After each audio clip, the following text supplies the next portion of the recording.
വസുദേവസുതം ദേവം കംസചാണൂരമർദ്ദനം ദേവകീ പരമാനന്ദം കൃഷ്ണം വന്ദേ ജഗദ്ഗുരും. ജഗദ്ഗുരുവായ ഭഗവാൻ ശ്രീകൃഷ്ണന് നമസ്കാരം. ഭഗവത്ഗീത 7-ാം അധ്യായം ജ്ഞാനവിജ്ഞാന യോഗത്തിൽ ഭഗവാൻ അർജുനന് ഉപദേശങ്ങൾ നൽകുന്നു. പരമാത്മാവിനെക്കുറിച്ചുള്ള വിവരങ്ങളാണ് 7-ാം അധ്യായത്തിൽ ഭഗവാൻ നൽകുന്നത്.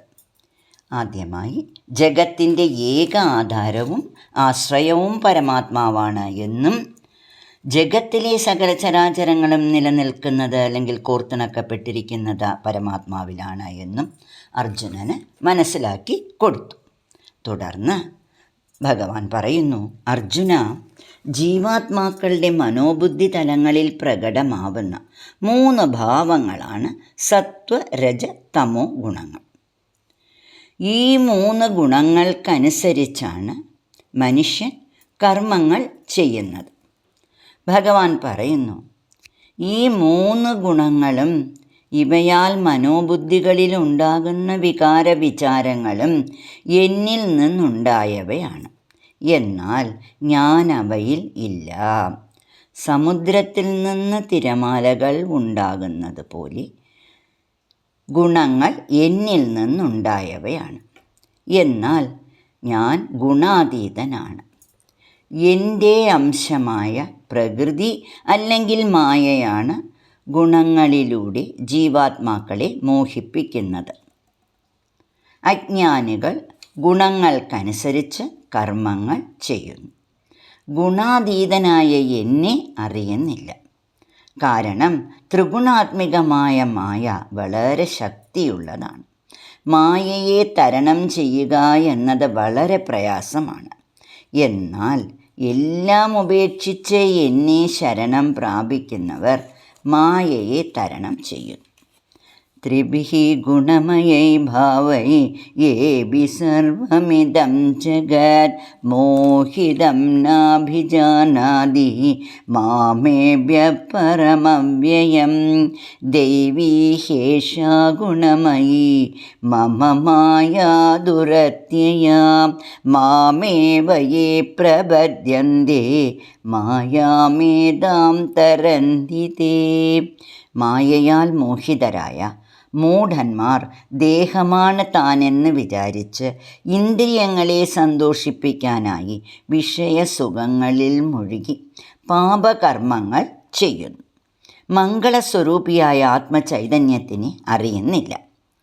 എന്നാൽ സത്കർമ്മങ്ങൾ കൊണ്ട് പാപം നശിച്ച് സുഹൃതം വർദ്ധിച്ചവരാണ് ആത്മാവിനെ അല്ലെങ്കിൽ ഈശ്വരനെ അറിയാൻ ആഗ്രഹിക്കുന്നത്. അങ്ങനെയുള്ളവരെ 4ആയി തിരിക്കാം എന്ന് ഭഗവാൻ പറയുന്നു.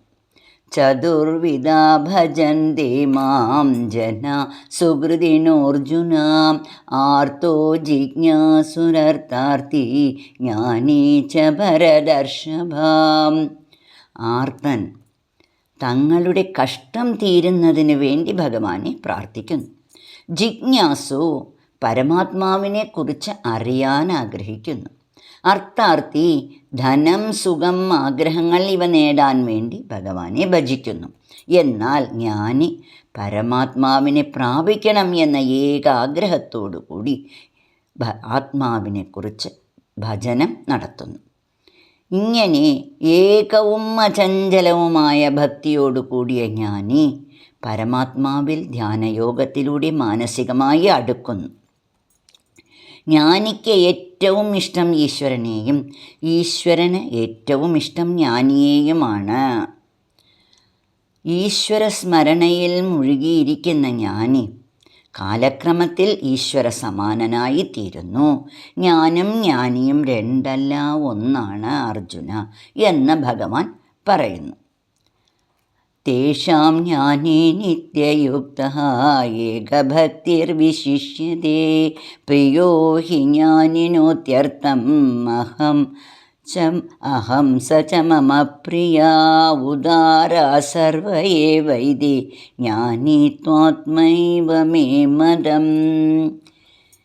ഈ 4 വിധ ഭക്തന്മാരും ശ്രേഷ്ഠരാണെങ്കിലും ജ്ഞാനി ആത്മാവ് തന്നെ ആയിത്തീരുന്നു. അതാണ് ത്വാത്മൈവ എന്ന് പറയുന്നത്. തു ആത്മായേവ, ജ്ഞാനി ആത്മാവ് തന്നെയാണ്.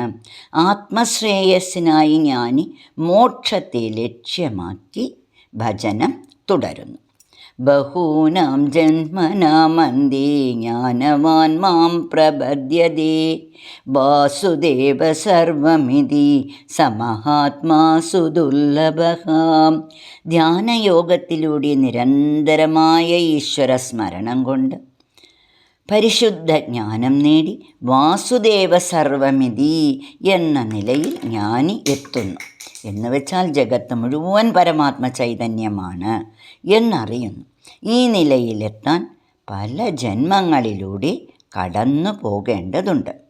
മനുഷ്യന് ശരീരമനോബുദ്ധികളിലെ അഭിമാനം വെടിഞ്ഞ് ധ്യാനയോഗത്തിലൂടെ നിരന്തരമായ ഈശ്വര സ്മരണം കൊണ്ട് മനസ്സിലെ അജ്ഞാന പടലങ്ങളെ മാറ്റി ശുദ്ധജ്ഞാനം നേടണം എങ്കിൽ പല ജന്മങ്ങൾ ആവശ്യമാണ്. അതിനാൽ കിട്ടിയ മനുഷ്യജന്മത്തെ പാഴാക്കാതെ നമ്മുടെ കർമ്മങ്ങളെ ഈശ്വരാർപ്പണമാക്കി ആത്മശ്രേയസ്സിന് വേണ്ടി പരിശ്രമിക്കാൻ ഭഗവാൻ നമ്മെ ഉപദേശിക്കുന്നു. നാരായണ അഖില ഗുരു ഭഗവൻ നമസ്തേ.